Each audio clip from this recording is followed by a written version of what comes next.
You're listening to Vancouver Co-op Radio, CFRO 100.5 FM. We're coming to you from the unceded traditional territories of the Squamish, Musqueam, and Tsleil-Waututh nations around Vancouver, BC. I'm your host, Bernadine Fox, and this is the show that dares to change how we think about mental health. Welcome to Rethreading Madness. When I've never been further from knowing what the hell I'm gonna do. When I can't seem to find my way under or over or through. We hustled down to the gathering place for the 2025 Mad Pride Art Café, where Richard Lett, C.R. Avery, and Lea Taranto graced us with their creative entertainment. We will warn you, as a part of that, there are times when the language used in that creativity may not be appreciated by everyone, and the sound quality was a little off as we were recording on location. We apologize for that. Hey, did you know Red Eye has a podcast? You can tune in to Red Eye every Saturday morning from 10 a.m. to noon, and now you can catch our interviews anytime. Look for the Red Eye Podcast on iTunes, TuneIn Radio, or a host of other podcast apps. Or you can check out our latest episode right on our website, coopradio.org/redeye. You're listening to Rethreading Madness on Vancouver Co-op Radio, CFRO 100.5 FM. We're coming to you from the Gathering Place in downtown Vancouver, on location for the Mad Arts Café, and I'm about to talk with Richard Lett. So you're a stand-up comedian, a poet, an actor? True. And it says that you're known for comedy focusing on drug and alcohol recovery, and at some point you were banned from a lot of places. So let's talk about that. How come? What happens? Well, I'm an addict. I'm, alcoholic, and I, and that lends itself to all sorts of bad choices. I think me being banned from comedy rooms had as much to do with my, provoking style. But I didn't present very well when I'd been drinking or using. And then just a couple of years ago, I took to stealing to make my living when I was homeless and out there. And so, that really undermines people's sense of safety if somebody is around that might be stealing from me. It's a pretty gross thing to do. To steal? Yes. But when, the drug-induced psychosis of just thinking that rules don't apply to you, or that you're justified in doing it, or that you're smarter than anyone else, or anything like that. Drugs can give you those ideas. They sure do. Like I say, I talk about, I ended up, using crystal meth, which is horrible stuff, but, it gives you the energy to just, go and, escape and not really care. It's probably the most damaging thing about that drug is it undermines your ability to understand what you're doing is wrong, and that should be enough of a reason not to do it. You live in another dimension, a place of, where they're very grandiose. I kind of thought I was like the Pink Panther, it's just this amazing. Pink Panther, the person, or Pink Panther, the cartoon? Well, they were both burglars. They were famous, so I saw myself as this kind of elegant thief. I stole from, hotel lobbies and, took paintings and all sorts of things. So, and I, eventually was caught and charged with that. The sort of punishment that I got was pretty minor. I was not allowed to go into Holt Renfrew's or Apple stores. Wow. How do they make sure? We Well, don't you have know, to go there, but face recognition, or if you go in there again and they catch you stealing again, then they go, you're bad. now we're going to throw you in jail. Yeah. Okay. Yeah. So were you always a comic? Were you funny when you were a kid? Oh yeah, I used comedy as a sort of social lubricant. You know, I was the class clown and that sort of thing, and I always had kind of a funny way of expressing myself. So I was actually a school teacher, an English drama teacher, initially after graduating from university. But then comedy clubs started opening up, and I tried that, and I was successful at it rather quickly. It became, something that, often takes a long time for people to evolve from their first open mics to headlining shows. But for me, it was just a couple of years. Wow. So, yeah, I was sort of born to do it in a lot of ways. As a comic, do you always not just you, but other comics, do you always use your own personal story? Does that make it funnier, or is that just because that is something you know and you can twist it to make it funny? Am I saying that, asking the right question there? I think so. Okay. We draw from our own experiences. Most writers, and writing stand-up is a form of writing. So we're always, drawing from what's going on. Plus, there's a uniqueness to, talking about your own life. If you're just sort of talking about what everybody else is talking about from a sort of a large, sort of framework of what people think and feel, then it gets, pretty typical, pretty stereotypical, and nothing too original about it. So one of the ways to maintain an originality is to just, draw from your own experiences. Right. You performed at the Fringe. Yes, many times. Many times. You did one called Hard to Kill. I'm not a stranger to the Fringe, only because I was a stage mom to a kid that was acting. Oh, okay. And so I ended up sort of behind the scenes of theater a lot. But tell us about Hard to Kill. Well, that was when I had, gone through some dire experiences. That was right in the middle of COVID. So there was, it was a rather peculiar situation because, there was the first phase of it, I guess they called it, and then there was a bit of a break where we were able to do shows, but everybody had to sit at a distance, and I couldn't cross the line getting too close to the audience. But anyway, I had COVID, a few months before that, so then, I started writing jokes about that. And then, I had recovered from cancer about a decade before that. And I was also, in recovery from addiction. So it just seemed like I had a whole bunch of stuff that could have killed me that didn't. So you took really dire situations and made something funny out of it. Yes, this is what we do. There's that old expression, tragedy plus time equals comedy. So, whatever situation you're in, eventually you're going to have to make light of it. I think that's a very natural experience that people have, whether it's, whether you're a comedian or not, that, you go through a very harsh situation, and then as time goes on, you're able to talk about it, and you're sharing it in a light situation. And we tend to, sort of make bits when I explain to people, how you write material. It's a very natural thing that, so you go to the dentist and it's, not a good experience, and so you tell someone about it, and then you tell another person, and usually by the third time you've told it, you've started writing it, you're imitating the receptionist's voice, and you're coming up, and maybe you're changing the order a bit so that it flows better, and we just sort of naturally are storytellers.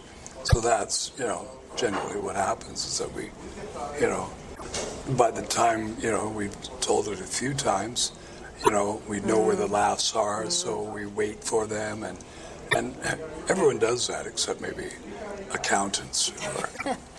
Well, it's reminding me of being in the room with anybody who's a mental health consumer, somebody who's lived with mental health challenges, but there's no therapist in the room. And then the dark humor that comes out in that absolutely. time is absolutely brilliant. Yeah, sure. And, you know, you couldn't do it with a therapist in the room. They might lock you up because Right. they think you're really nuts. Or they would lecture you for being, you know, minimizing or saying that, you know, you shouldn't talk about yourself that way, or all these sorts of things. Yes. And thus the title of our program, Rethreading Madness, you know, where we take on our own names, you know, our own labels. We reclaim them, so crazy and mad and psycho and whatever. Yeah. That's, you know, people have their own choices. What are you doing tonight? What are we going to hear? Well, I'll be, you know, I won the National Poetry Slam, I don't know, I guess over a decade ago now, but so I spent a lot of time doing slam poetry.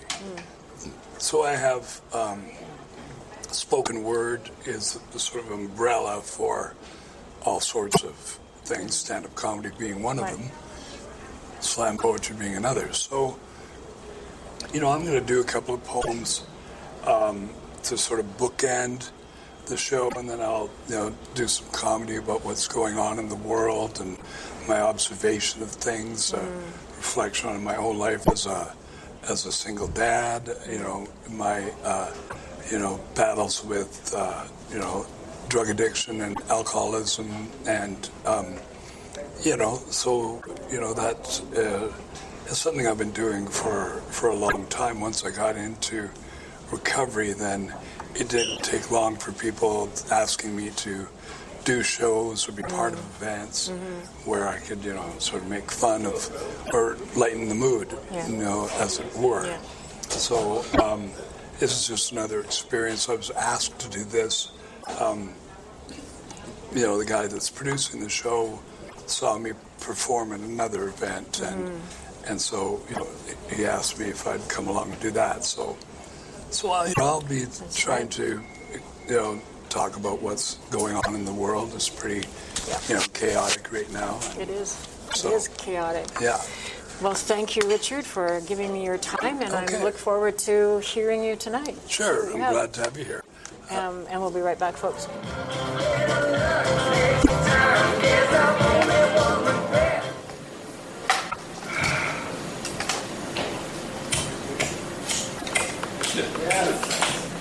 $1:30, $2, $2:30, $3, $3:15, $3:30, $3:45, $3:56, $7, $8, $9, 4 a.m. and I can't sleep. Inside my head now and much too deep. No way I'm dozing off with all these meetings and arguments, all these things that go on in this very busy place I call my brain.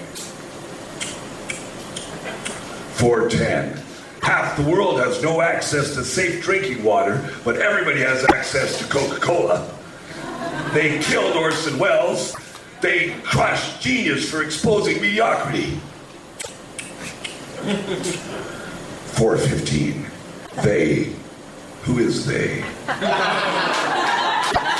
I they? Are they? 4:25. My teasing yawns are like false labor. Eyelids shut out the darkness, bright as a Dallas afternoon beneath my lids. It was Kennedy's death that wakened fear to us. My generation, X, Y, Z, Z, whatever. Fucking Americans. USA, USA, unlimited supply of assholes. I was 3.5 that November, cracked my whole family up. TV repeated footage of his funeral so much, I said, there goes Kennedy again. I couldn't sleep that night. A war started under false pretenses on color TV till I was 12. Charlie crouched in the jungle. Shit, still only Saigon. They're still there, he's all gone, gone, gone. 433. They smart bombed Baghdad one sleepless night when I was 30, and 9/11 New York when I was 40. Weapons of mass deception. Katrina, Rita, Michelle, not a hurricane, ex-wife. Tsunami, Bali, and Pakistan, Rwanda, Somalia, Beirut, Palestine, Maine, and Hastings. 448, and the Telus bill. 450, and the iron is still on. 454 in 20 seconds. I don't have an iron. 459 and...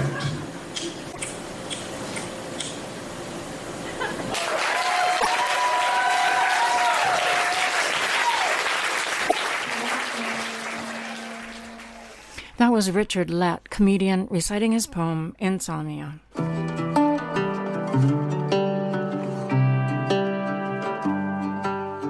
I am not okay. I'm barely getting by. I'm losing track of days, losing sleep at night. I am not okay. I'm hanging on the rails. So if I say I'm fine, just know I learned to hide it well. I know I can't be the only one who's holding on for dear life.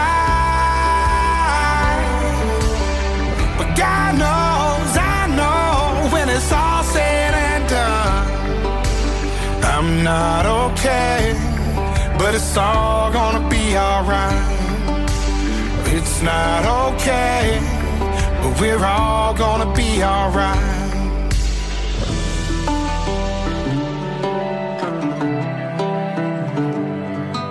I woke up today, I almost stayed in bed, had the devil on my back and voices in my head. Some days it ain't all bad, some days it all gets worse. Some days I swear I'm better off laying in that dirt. I know I can't be the only one who's holding on for dear life. But God knows, I know, when it's all said and done, I'm not okay, but it's all gonna be alright. It's not okay, but we're all gonna be alright. Gonna be alright. Gonna be alright.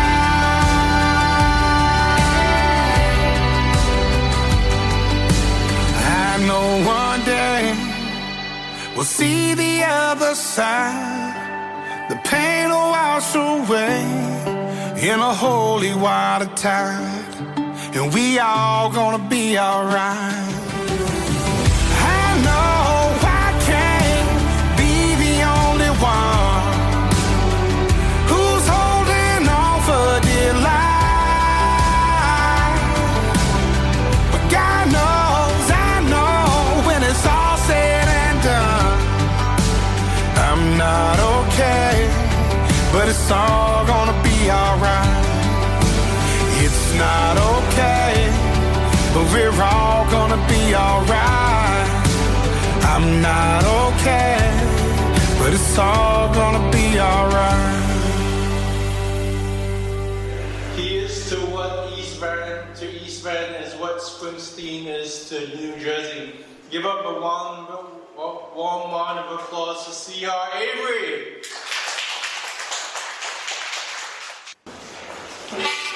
This is a Lett belly piece.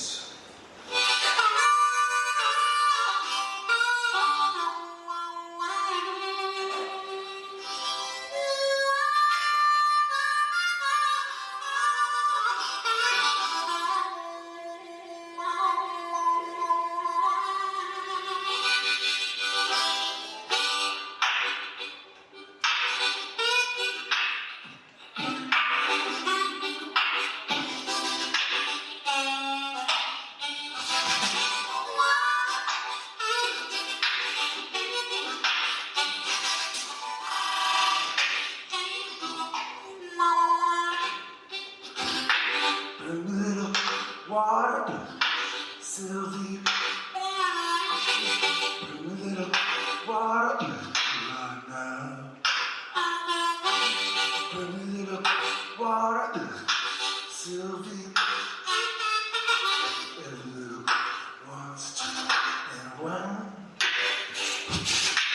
Keep me running, Sylvie. Can't you see me running right now? Can't you see me running, Sylvie? Every little once and around.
Can't see me running, Sylvie.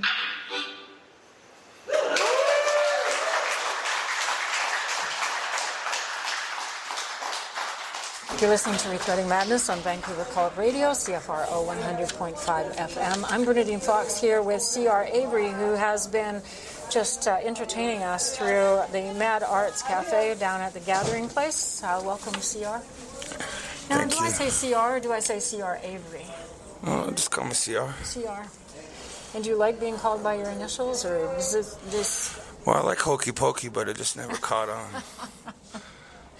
I'm going to tell you what I wrote when you were playing just now. You put on a song, I think it's a song, that basically takes people on an emotional journey, and you really don't have any choice but to follow you along wherever you're going. It was very, very powerful, and I got this little blurb about what you do. It said many genres of blues, hip hop, spoken word, and rock and roll, and I can't tell what it was you did.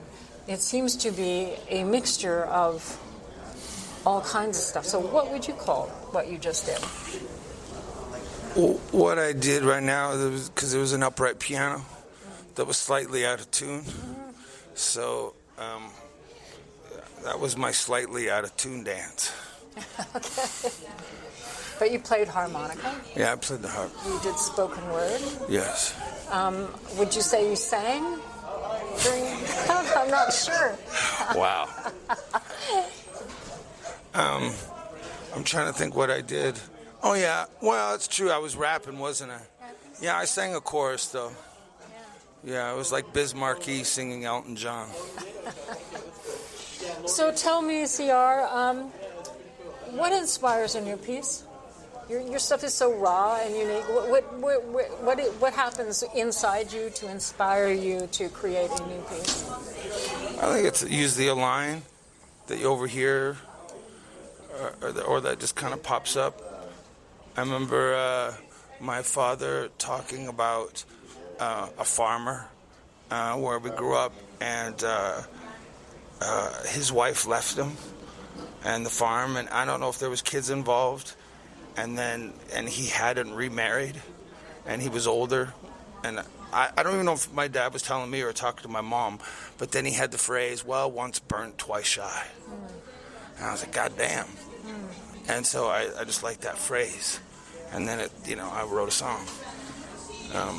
And I think that's what's fun about traveling about, or just keeping your ears to the ground, because everyone's got those, I open with the Lead Belly song.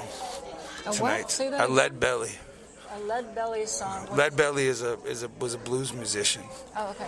And it was cool because last night I was in Calgary, and I was just with this guy Mike, and we were having a drink, watching the sunset, and we talked about how much Nirvana's Unplugged album, because he likes metal and death metal, and I listen to other stuff, but we both had this common ground with Nirvana, and for me it was because he ended that recording in New York with an old blues song written by Lead Belly. He sings it so marvelous. But I just think, you keep your ear to the ground for lines like that, but also to songs that have already been done. What are you hoping to express in your music? Nothing. Nothing. So you have no message, you have no intent, you just... No, I'm just here to get paid. Well, there you go. It says you've written and directed 6 hip-hop operas, and I will tell you my brain kind of squishes at the concept of a hip-hop opera. What is that? Well, I mean, you know what a rock opera is. Yes. So it's that, but with hip-hop. Okay. I saw this cool thing just really showing in America when it went from opera to the musical. Mm-hmm. And one of the big things that I saw in that was after the war, people did not want to hear German operas in America. And, Duke Ellington was blowing up and jazz, but people still wanted a big show like an opera, and then that's how the musical was born. I did not know that. And I do know about musical theater. You've heard of Hamilton? Yes. That was a cat taking it, and his first one was In the Heights. Wow. He's a cool, it's not exactly my jive, but I respect the shit out of it because he took it to a pretty beautiful level. Right. Musical theater is great. I like musical theater as well. How do you feel that your work is important to, say, the Mad Pride movement? Because that's where we are. We're in a Mad Arts Café. Well, come on now. We keep drawing these lines, but that's what the arts is. Yes, it's true. Jesus,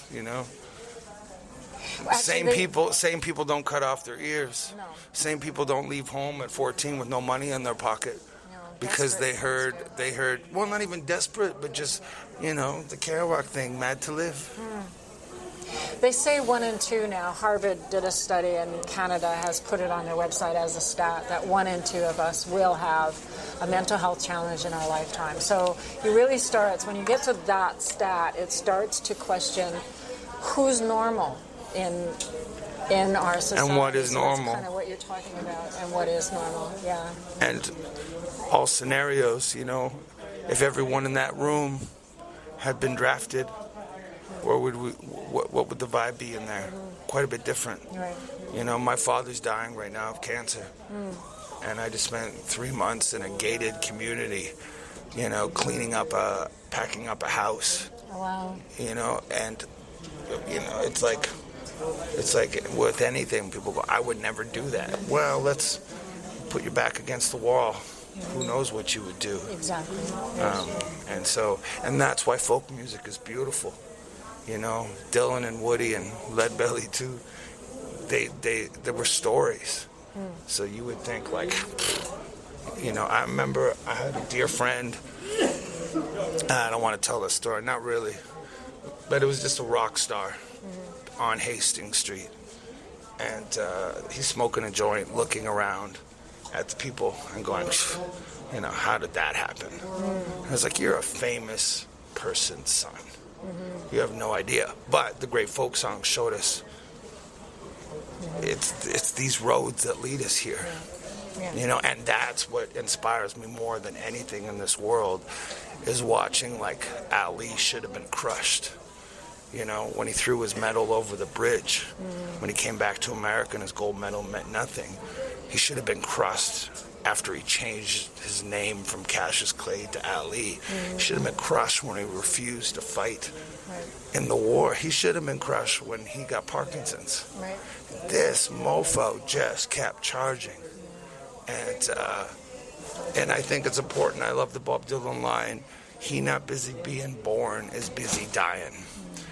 And then there's the other line in the song, I could just be one more person crying. Life is hard.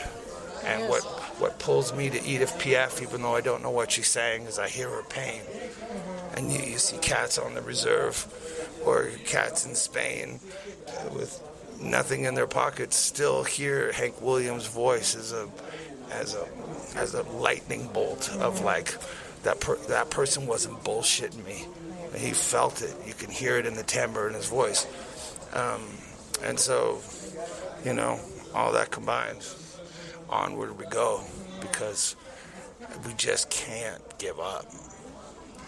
Yeah, I always say that survival is in our bones. You know, it's your heart is going to keep beating. You can't will it to stop. You can't will your body to not breathe or not digest food.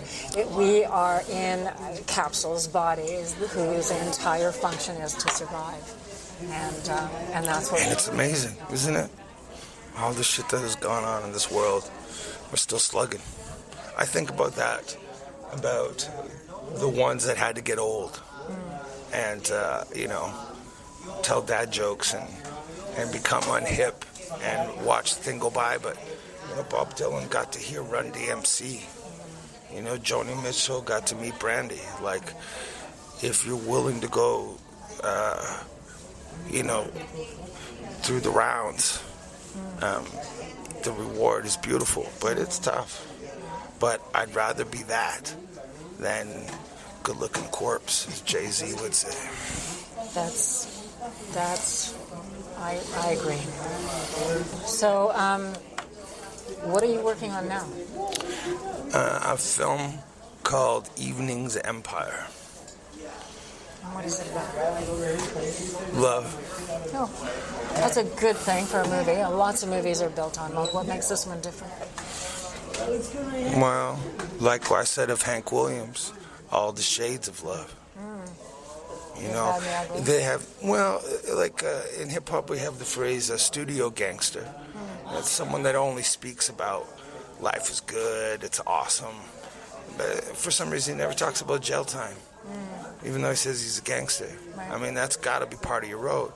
And why Lucinda Williams is so beautiful, if I'm madly in love, if I'm out of love, or if she's just annoying me, or if, you know, my heart is starting to wander, or if their heart is starting to wander, Lucinda is there every time. The celebration, the disappointment, the mundane, and that's not a studio gangster, that's a fucking gangster.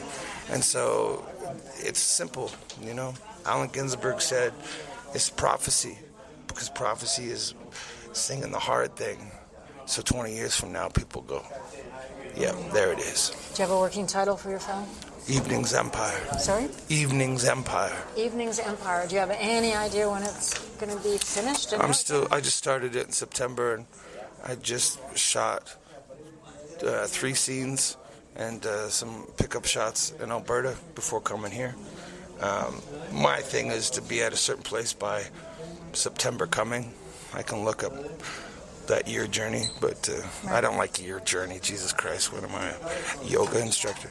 But yeah, I'm giving it a year to make sure, kicking my ass to, you know, now we're floating into May and June and July.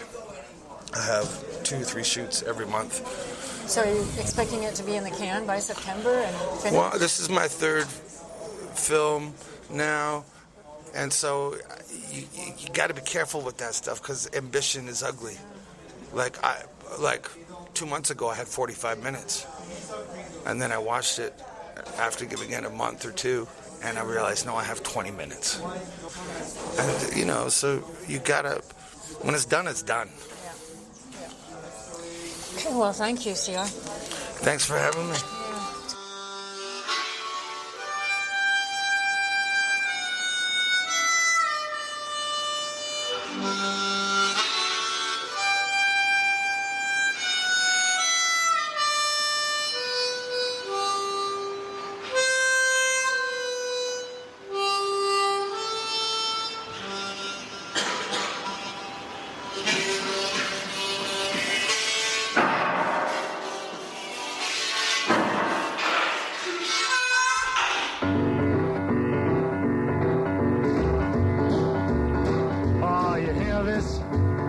A lot of people call this rock and roll swings. This is done with the, let's see, with the left hand, yeah. And the right hand fits in with something like this here. Here we go now. Yeah, it's called rock and roll, and you can hear all about it on Rock Talk. Discover the hidden but enchanting side of the music. Friday mornings at 9 o'clock. Oh, if that isn't enchanting, nothing is. Go ahead, kids. Dance. Go crazy.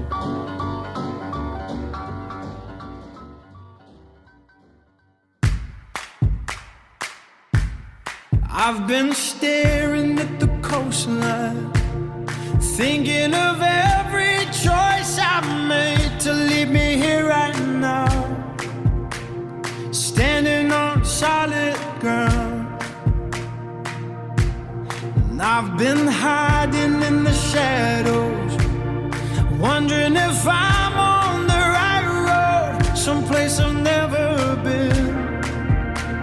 Is this how it all begins? Oh, 'cause I've got my best suit on and I'm ready. I got my sleeves rolled up and I'll be on my way. While my heart's thumping, boom, boom, boom, boom, you're gonna see me rise.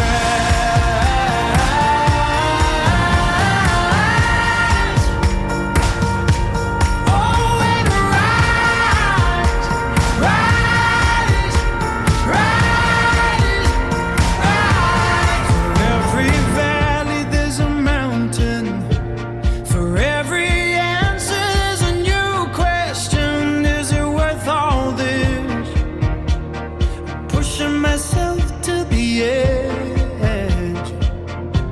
'Cause we're all looking for a reason. Find a shelter from the storm within. Just keep your eyes ahead and dust yourself off again. Oh, 'cause I've got my best suit on and I'm ready. I've got my sleeves rolled up and I'll be on my way. While my heart's thumping, boom, boom, boom, boom, you're gonna see me rise.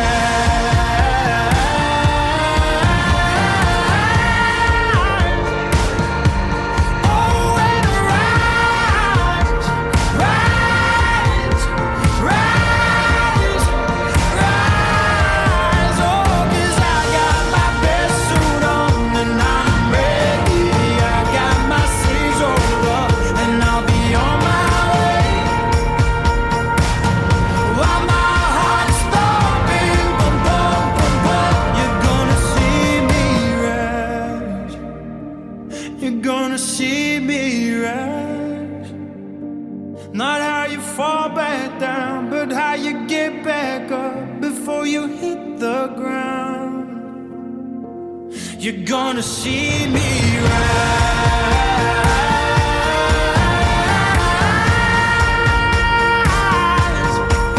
Oh, rise, rise, oh, rise, yeah.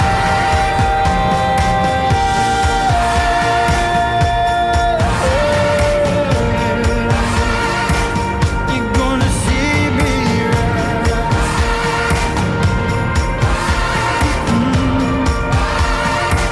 You're gonna see me rise. You're listening to Rethreading Madness on Vancouver Co-op Radio, CFRO 100.5 FM. I'm Bernadine Fox. Rethreading Madness is coming up to its 6th anniversary of being on air. We produce and air each week out of CFRO 100.5 FM on the unceded traditional territory of the Squamish, Musqueam, and Tsleil-Waututh nations around Vancouver, BC.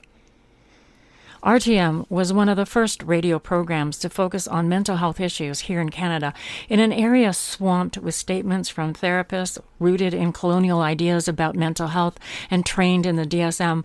RTM works to ensure that the voices of those with lived experience have agency and opportunity to define who they are and what is true for them.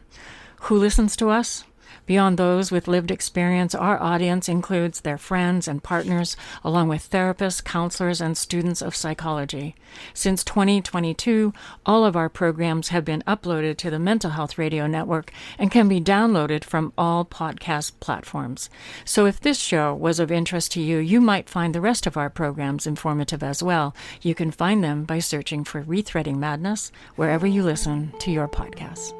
It's like the walls are caving in. Sometimes I feel like giving up, but I just can't. It isn't in my blood. Laying on the bathroom floor, feeling nothing. I'm overwhelmed and insecure. Give me something I could take to ease my mind slowly. Just have a drink and you'll feel better. Just take her home and you'll feel better. Keep telling me that it gets better. Does it ever? Help me. It's like the walls are caving in. Sometimes I feel like giving up. No medicine is strong enough. Someone help me. I'm crawling in my skin.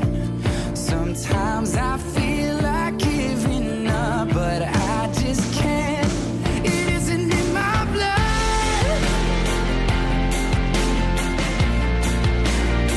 It isn't in my blood.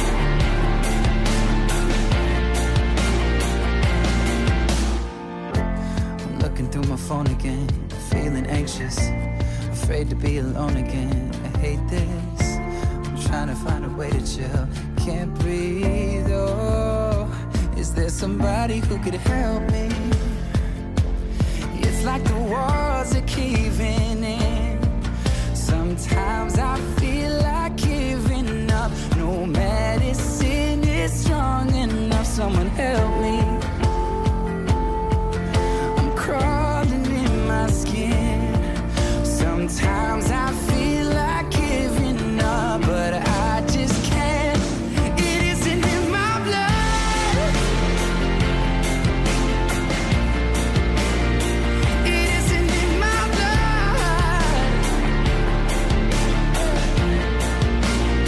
I need somebody now. I need somebody now. Someone to help me out. I need somebody now. Help me. It's like the walls are caving in. Sometimes I feel like giving up, but I just can't. It isn't in my blood.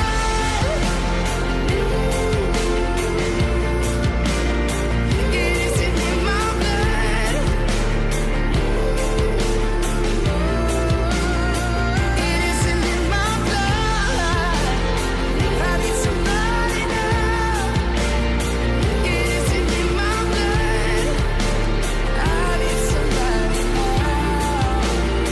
It isn't in my blood.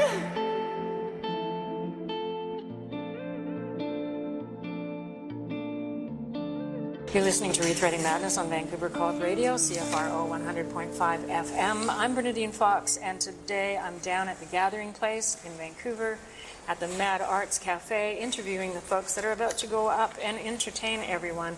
The first person I'm speaking with is Lea Taranto. She's a graduate of UBC writing program and an alumni of the Simon Fraser University's Writers Studio. And you're a member of PRISM. Yeah, PRISM International's Poetry Editorial Board. Right. So you're about to go up and entertain us. What are you going to be doing?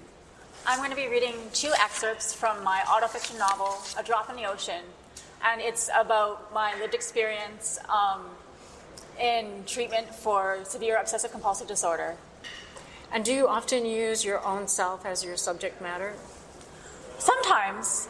I started off, I think, more so writing fantasy and poetry, and just kind of through learning of the disparity of knowledge that people have about mental illness even OCD, for example, I decided that I wanted to share more of my own story. So that's what inspires you to write, is wanting to explain, teach, educate. What would you say?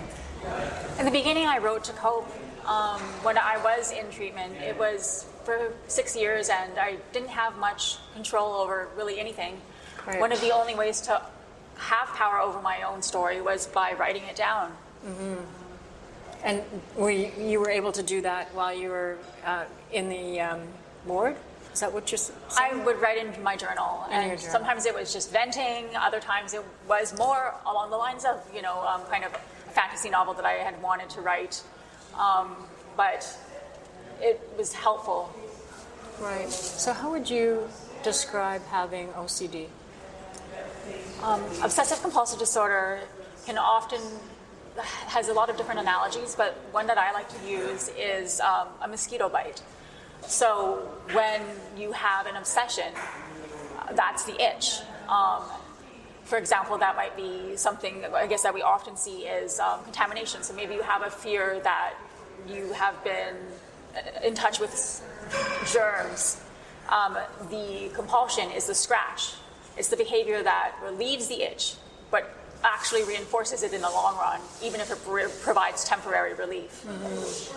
I also think of OCD as a shape-shifting parasite, because it doesn't just change across minds, it changes across years. So you can have one kind of obsessive theme, and maybe say organization and symmetry, and then maybe 5 years later it can totally morph into something like harm OCD. It just really the tip of the OCD iceberg is like what we always see, which is contamination, but there's many, many different forms of it. Right. So what is your most recent work that's out there?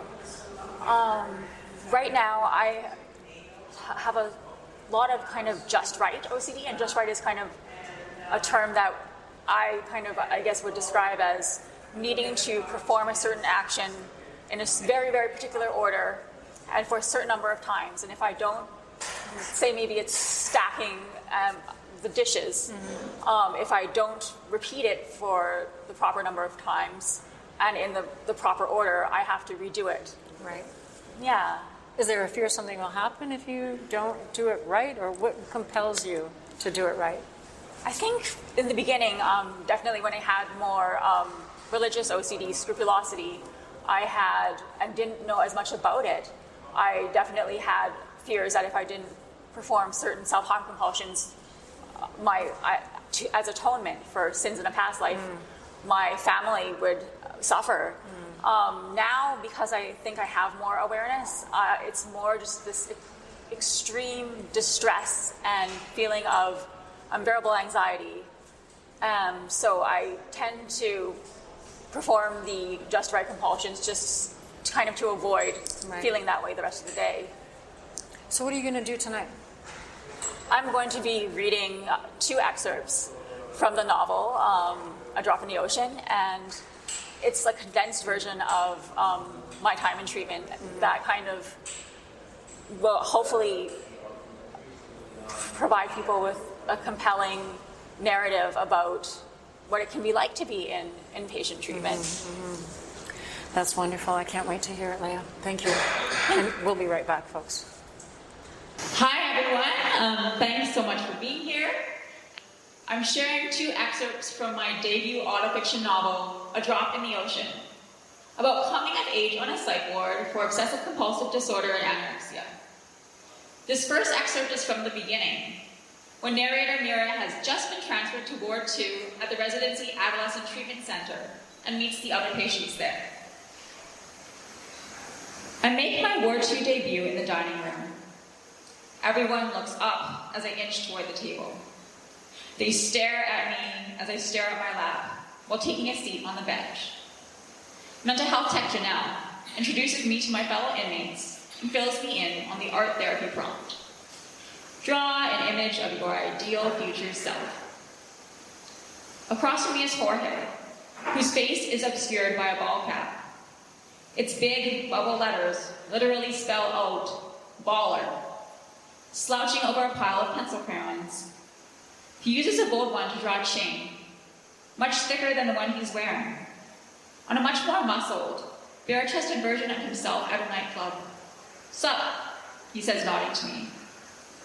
The guy next to him, Franco, barely lifts his buzzed head before turning back to his stick-figure drawing of himself snowboarding. He's in shorts and a t-shirt, and his large limbs are hairier than anything I've ever seen. We're talking full-on Chewbacca fur. Before I can wonder whether he doesn't like me or he's always this quiet, I'm being introduced to Dinah. Her picture is a felt pen oceanscape, with a mermaid holding a mer baby in her arms.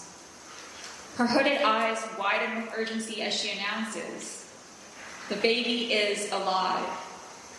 I can tell that the mer mother is meant to be her, and the mer baby her kid, because they both have tightly coiled curls and a sprinkling of freckles. The last person I meet is Taryn. She bites her lip, the same metallic black as her eyeliner and the elastics on her braces, in concentration. Her neon pink hair clashes in a good way. Beneath the netting of her mesh scrub, and on either side of her neck, are ginormous scars. The fresher ones stand out as red welts. Cutting is pretty common, but this is next level shit. If Taryn told people she was attacked by a cougar, they'd believe her. My hands slide my bangs, making sure their chunky layers hide my forehead. Thank God Taryn's too absorbed in her drawing to notice me ogling her arms. She's sketching herself flying a jumbo jet with a bunch of Grammys and records in the other seats. So, Taryn, would you rather be a singer who can fly a plane or a pilot who can sing? I ask. Yup, my small talk's pretty pathetic. Don't call me that, she says. Only old people call me that. My name's Sweets. Hey, I'm not that old, Janelle pretends to be hurt. Am I? No, you're not, I cut in. Sweets says, don't waste your time kissing Janelle's ass. She's one of the nice ones. If you're gonna butter anyone up, go for the cops. Dude's a stickler, but his Benz is his baby. Compliment the custom rims, and he's your man. Dirt on the staff? Yes, please. I start to sketch the table that future Mira will be sitting at. The way Sweets has a stack of platinum records next to her. Living life on the merry-go-round, and you can't find a fighter, but I see it in you, so we gon' walk it out. Move mountains, we gon' walk it out and move mountains. And I'll rise like the day. I'll rise up, I'll rise unafraid. I'll rise up, and I do it 1,000 times again. And I'll rise up, I like the waves. I'll rise up, in spite of the ache. I'll rise up, and I do it 1,000 times again. You,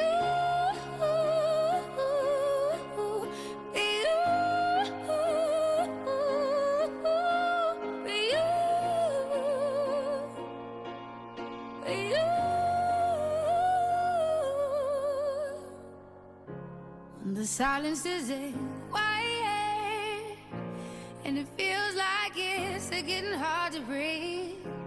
And I know you feel like dying, but I promise we'll take the world to its feet. Move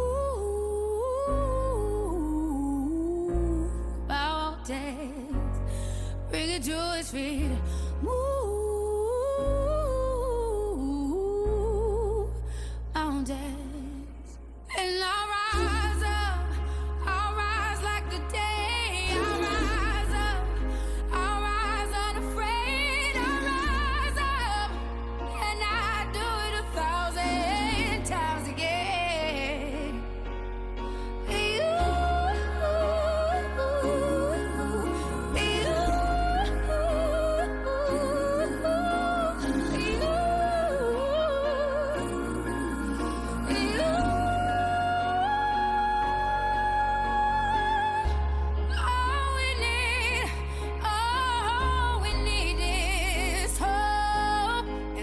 we have each other.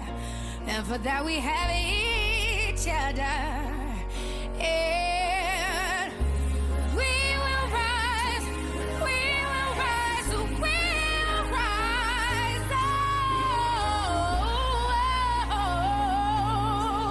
we'll rise.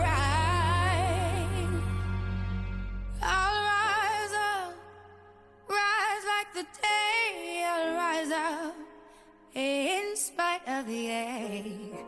I will rise 1,000 times again. And we'll rise up, I like the waves. We'll rise up in spite of the ache. We'll rise up and we'll do it 1,000 times again.